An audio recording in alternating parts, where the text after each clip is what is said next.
Hello everyone, कैसे हैं दोस्तों। आप लोगों का हमारे YouTube channel yes edu world में बहुत बहुत स्वागत है। दोस्तों, जिनके पास ग्रेजुएशन की डिग्री है, जो अभ्यर्थी स्नातक पास हैं और सरकारी नौकरी करना चाहते हैं, परमानेंट गवर्नमेंट जॉब चाहते हैं, उनके लिए काफी अच्छा मौका है। 368 पदों पर भर्ती है, 368 पोस्ट पर भर्ती है, जिसके लिए एप्लीकेशन स्टार्ट हो गया है। पोस्ट की बात करें तो सेक्शन कंट्रोलर की पोस्ट है, सेक्शन कंट्रोलर के पद पर भर्ती है। इसमें आपको सैलरी काफी अच्छी मिल रही है। पे लेवल 6 के अकॉर्डिंग आपको इसमें सैलरी मिल रही है। बात करें दोस्तों, ये भर्ती कहां पर है, किस विभाग के अंतर्गत ये भर्ती है, तो दोस्तों ये वैकेंसी रेलवे के अंतर्गत है। रेलवे के अंतर्गत भर्ती है और जो एप्लीकेशन इनवाइट किया गया है, आरआरबी के द्वारा एप्लीकेशन इनवाइट किया गया है। रेलवे रिक्रूटमेंट बोर्ड के द्वारा दोस्तों ये विज्ञापन जारी किया गया है। जो एप्लीकेशन की लास्ट डेट है 14 अक्टूबर 2025 है। 14 अक्टूबर 2025 तक आप इसमें ऑनलाइन मोड में अप्लाई कर सकते हैं। जो फीस पेमेंट की लास्ट डेट है वो 16 अक्टूबर 2025 है। 16 अक्टूबर 2025 तक आप फीस की पेमेंट कर सकते हैं। अगर आपके एप्लीकेशन में कुछ गलती हो जाती है तो आप उसमें सुधार भी कर पाएंगे। कोशिश करना कि आपके एप्लीकेशन में गलती ना हो, फिर भी अगर गलती हो जाती है तो सुधार का मौका दिया जाएगा। जो करेक्शन विंडो ओपन होगी 17 अक्टूबर 2025 को करेक्शन की विंडो ओपन होगी और 26 अक्टूबर 2025 तक करेक्शन की विंडो ओपन रहेगी। 26 अक्टूबर 2025 तक आप एप्लीकेशन में सुधार कर पाएंगे। दोस्तों, इससे पहले जब शॉर्ट नोटिस जारी हुई थी तब मैंने आप लोगों को इस वैकेंसी के बारे में इंफॉर्मेशन दी थी। मैंने आप लोगों को बताया था कि सेक्शन कंट्रोलर के पोस्ट पर भर्ती है और दोस्तों आवेदन अभी शुरू नहीं हुआ है। जब आवेदन शुरू हो जाएगा तो मैं आप लोगों को बता दूंगा। तो दोस्तों, अब आवेदन शुरू हो गया है। अगर आप इस पोस्ट पर नौकरी करना चाहते हैं तो आवेदन करने से ना चूकें। एज लिमिट की बात करें तो दोस्तों इसमें अप्लाई करने के लिए जो मिनिमम एज है 20 ईयर्स है, 20 साल न्यूनतम उम्र सीमा है और जो अपर एज लिमिट है 33 ईयर्स है, 33 साल अधिकतम उम्र सीमा है। जो एज की गणना की जाएगी 1 जनवरी 2026 को एज की गणना की जाएगी। ये एज लिमिट उनके लिए है जिनको अपर एज लिमिट में छूट नहीं मिलती है। जिनको अपर एज लिमिट में छूट मिलती है उनको रूल के अकॉर्डिंग छूट भी मिलेगी। अभी मैं बता दूंगा कि किसको कितनी छूट मिलेगी। दोस्तों, इसमें जो आपको सैलरी दी जाएगी 7 CPC पे लेवल 6 के अकॉर्डिंग सैलरी दी जाएगी। जो इनिशियल बेसिक पे है 35,400 रुपए है। अगर लगभग सैलरी की बात की जाए तो 60,000 रुपए से ज्यादा ही आपको इसमें सैलरी मिलने वाली है। 60,000 प्लस इसमें आपको सैलरी मिलने वाली है। दोस्तों, एज लिमिट में छूट की बात करें तो जो SC ST कैटेगरी के कैंडिडेट हैं उनको अपर एज लिमिट में 5 साल की छूट दी जाएगी और जो OBC NCL कैटेगरी के कैंडिडेट हैं उनको अपर एज लिमिट में 3 साल की छूट दी जाएगी और जो एक्स सर्विसमैन हैं उनको सर्विस ईयर्स प्लस 3 ईयर्स की छूट दी जाएगी अपर एज लिमिट में। अगर वो अनरिजर्व EWS कैटेगरी में आते हैं। OBC NCL कैटेगरी के कैंडिडेट को जो एक्स सर्विसमैन हैं उनको 6 साल की छूट दी जाएगी अपर एज लिमिट में और जो SC ST कैटेगरी के कैंडिडेट हैं एक्स सर्विसमैन हैं उनको सर्विस ईयर्स प्लस 8 ईयर्स की छूट दी जाएगी अपर एज लिमिट में।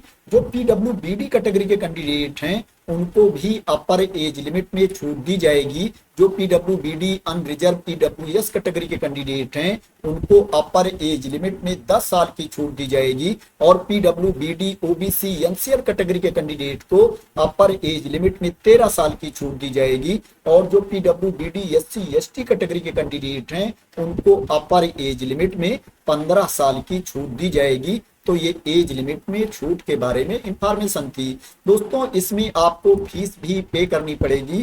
दोस्तों, ऐसे अभ्यर्थी जिनको फीस में छूट नहीं मिलती है दोस्तों उनको क्या है 500 रुपए फीस पे करना है। 500 रुपीज फीस पे करना है और जो SC कैटेगरी के कैंडिडेट हैं ST कैटेगरी के कैंडिडेट हैं महिला अभ्यर्थी हैं, ट्रांसजेंडर अभ्यर्थी हैं, एक्स सर्विसमैन हैं, माइनॉरिटी कम्युनिटीज के कैंडिडेट हैं, इकोनॉमिकली बैकवर्ड क्लास के कैंडिडेट हैं, पीडब्ल्यूबीडी कैटेगरी के कैंडिडेट हैं, उनको 250 रुपए फीस पे करना है। यहाँ पर जो फीस दी जा रही है ये फीस रिफंड भी हो जाएगी। जिनको 500 रुपए फीस पे करना है उनकी 400 रुपए फीस रिफंड हो जाएगी बैंक का चार्ज काटने के बाद, अगर वो कंप्यूटर बेस्ड टेस्ट दे देंगे। और जो 250 रुपए फीस पे कर रहे हैं उनकी 250 रुपए बैंक का चार्ज काटने के बाद वापस आ जाएगी कंप्यूटर बेस्ड टेस्ट देने के बाद।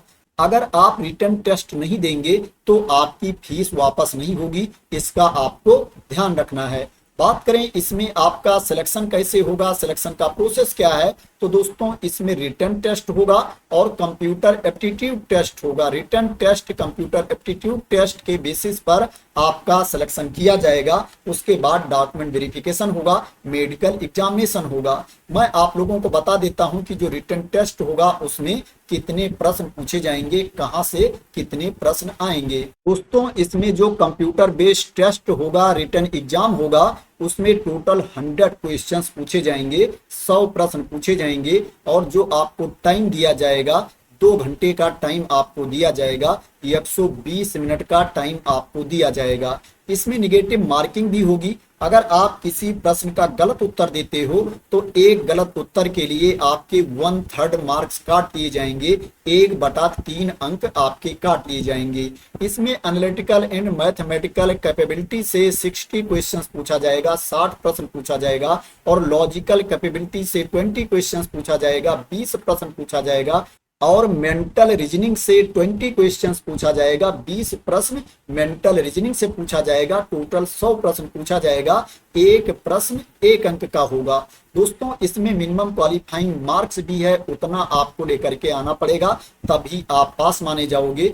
जो अनरिजर्व कैटेगरी के कैंडिडेट हैं, ईडब्ल्यूएस कैटेगरी के कैंडिडेट हैं, उनको 40% मार्क्स लेकर के आना है, 40% अंक लेकर के आना है। और जो ओबीसी एनसीएल कैटेगरी के कैंडिडेट हैं, एससी कैटेगरी के कैंडिडेट हैं, उनको 30% मार्क्स लेकर के आना है, 30% अंक लेकर के आना है। और जो एसटी कैटेगरी के कैंडिडेट हैं उनको 25% मार्क्स लेकर के आना है, 25% अंक लेकर के आना है, तभी वो पास माने जाएंगे। इतना अंक लेकर के आओगे तभी आपको पास माना जाएगा और आगे के प्रोसेस के लिए आपको शॉर्टलिस्ट किया जाएगा।